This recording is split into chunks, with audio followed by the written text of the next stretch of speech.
15 নম্বর বলছে in stress strain curve of structure steel with high carbon content. Steel যদি high carbon content যদি থাকে স্টিলের মধ্যে, তাহলে এর মধ্যে কোন জোনটাকে আমরা প্রমিনেন্ট করতে পারবো না? অপশান এ বলছে elastic zone, plastic zone, yield zone আর স্ট্রেন তোমার হার্ডেনিং। দেখো, স্টিলে কার্বন কন্টেন্টের পরিমাণ যদি স্টিলের মধ্যে যদি কার্বন কন্টেন্টের পরিমাণ যদি বেশি থাকে, যদি বেশি থাকে বডির মধ্যে, তাহলে সেটা কি হয়ে যায় না হাই কার্বন স্টিল হয়ে যায়। তাহলে হাই কার্বন স্টিলের আলটিমেট যে স্ট্রেংথটা কী হয় বেশি হয়, কেননা কার্বন কন্টেন্ট বাড়ানোর সাথে সাথে ম্যাটেরিয়ালের কী হয় ব্রিটেননেস বেড়ে যায়। কার্বন কন্টেন্ট বাড়ানোর সাথে সাথে ম্যাটেরিয়ালের মধ্যে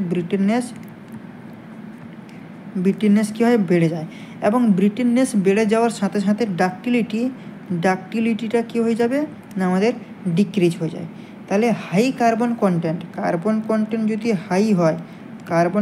যদি হাই হয় তাহলে ব্রিটেননেস কী হয়ে যাচ্ছে হাই হচ্ছে, এবং তার সাথে সাথে ডাকটিলিটি কী হয়ে যাচ্ছে না আমাদের ডিক্রিজ হয়ে যাচ্ছে।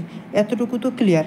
কিন্তু আমরা স্ট্রেস স্ট্রেন কার্ভে যদি আমরা অঙ্কন করি, তাহলে স্ট্রেস স্ট্রেন কার্ভটা কীরকম আসবে, এদিকে এইরকমভাবে থাকবে স্ট্রেস স্ট্রেন কার্ভটা, এবং সেক্ষেত্রে তার যে গ্রাফটা এইরকম পয়েন্ট একটা চলে আসে, এবং এই যে পয়েন্টটা যেটা অ্যারো দিলাম এটা হচ্ছে তোমার আলটিমেট পয়েন্ট। কি আলটিমেট পয়েন্ট, এটা হয়ে যাচ্ছে কি আমাদের আলটিমেট পয়েন্ট। তাহলে দেখো স্ট্রেস স্ট্রেন কার্ভ এই যে আমি অঙ্কন করলাম, এই স্ট্রেস স্ট্রেন কার্ভটা এই রকমের একটা আসে, এবং আমরা এই স্ট্রেস স্ট্রেন কার্ভ থেকে আমরা বুঝতে পারি না যে কোথায় ইল্ড স্ট্রেস ডেভেলপ হচ্ছে বা কোথায় আপার ইল্ড কোথায় লোয়ার ইল্ড, এই কার্ভটা থেকে কিন্তু আমরা বুঝতে পারি না বা ডিফাইন করতে পারি না।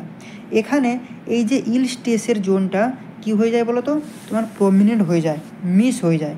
তার জন্য আলটিমেট পয়েন্টটা কিন্তু এখানটায় পাওয়া যায়। ঠিক আছে, তাহলে দেখো এখানে অপশানগুলো বলছে কি ইলাস্টিক জোন, তাহলে তোমার ইল্ড জোন, প্লাস্টিক জোন এবং স্ট্রেন হার্ডেনিং। তাহলে তোমরাই বলো অ্যান্সারটা কী হয়ে যাবে? ডেফিনেটলি ইল্ড জোন হয়ে যাবে। আমি তাই তো বললাম ইল্ড স্ট্রেসের জোনটা কী হয়ে যাবে প্রমিনেন্ট হয়ে যায়, মানে মিস হয়ে যায়, তাই আমরা আলটিমেট পয়েন্টটা পাওয়া যায়।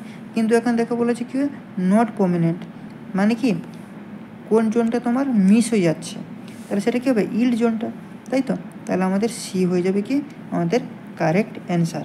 তাই তো বললাম যে এই কার্ভটা থেকে আমরা কোথায় ইল্ড স্ট্রেস ডেভেলপ হচ্ছে, কোথায় আপার ইল্ড কোথায় লোয়ার ইল্ড, এই কার্ভে আমরা কিন্তু ডিফাইন করতে পারছি না, এবং এখানে ইল্ড স্ট্রেসের জোনটাকে কী হয়ে যাচ্ছে প্রমিনেন্ট হয়ে যাচ্ছে, মিস হয়ে যাচ্ছে, তাই তো। তাই এখানে আমরা আলটিমেট পয়েন্ট পাওয়া যায়। তাই এখানটা আমাদের কি হয়ে গেল সি হয়ে গেল আমাদের কি কারেক্ট অ্যান্সার।